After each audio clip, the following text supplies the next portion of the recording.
पुढली बातमी अशी की येणारा काळ राष्ट्रवादी काँग्रेस पक्षाचा असला पाहिजे आणि हे आपण सर्वांनी लक्षात ठेवलं पाहिजे असं सूचक वक्तव्य राष्ट्रवादी काँग्रेसचे अध्यक्ष अजित पवार यांनी केलं आहे। कार्यकर्त्यांनी पक्षवाढीसाठी झपाटून काम करण्यास सुरुवात केली पाहिजे अशा सूचनाही अजित पवार यांनी शिर्डी इथल्या अधिवेशनात कार्यकर्त्यांना केलेल्या आहेत। यावेळी बोलताना अजित पवार यांनी धनंजय मुंडे यांचं कौतुक केलं तर लाडकी बहीण योजना कधीही बंद होणार नाही असा विश्वास त्यांनी व्यक्त केला।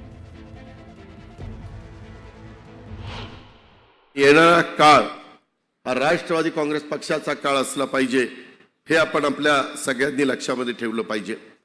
आपापल्या गावात परतल्यानंतर आदेशाची वाट न बघता पक्षवाढीच्या कामाला आपण त्या ठिकाणी लागावं आणि राज्यातल्या प्रत्येक गावात साधारण चौकात नाक्यावर देखील पक्षाचा बोर्ड आणि पक्षाचा झेंडा लागेल।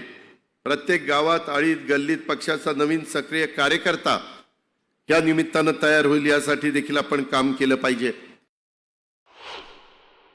आपल्या गावात शहरात तालुक्यात जिल्ह्यात महत्त्वाचं म्हणजे स्वतःच्या घरात भावकीत पक्ष वाढवण्याचा आणि पक्षाचा पुरोगामी विचार हा पोचवण्याचा प्रयत्न केला पाहिजे।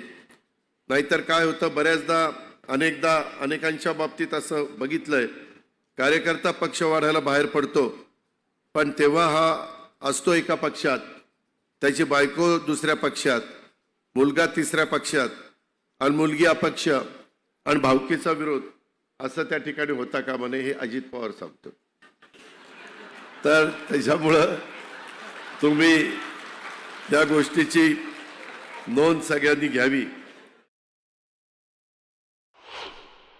धनंजय मुंडेंची गाडी जे मधी असं वावटं उठलेलं होतं त्या सगळ्याला पूर्णविराम देण्याचं काम आजच्या वक्तृत्वानं आजच्या भाषणाने त्या ठिकाणी धनंजय तू केलेलं आहे।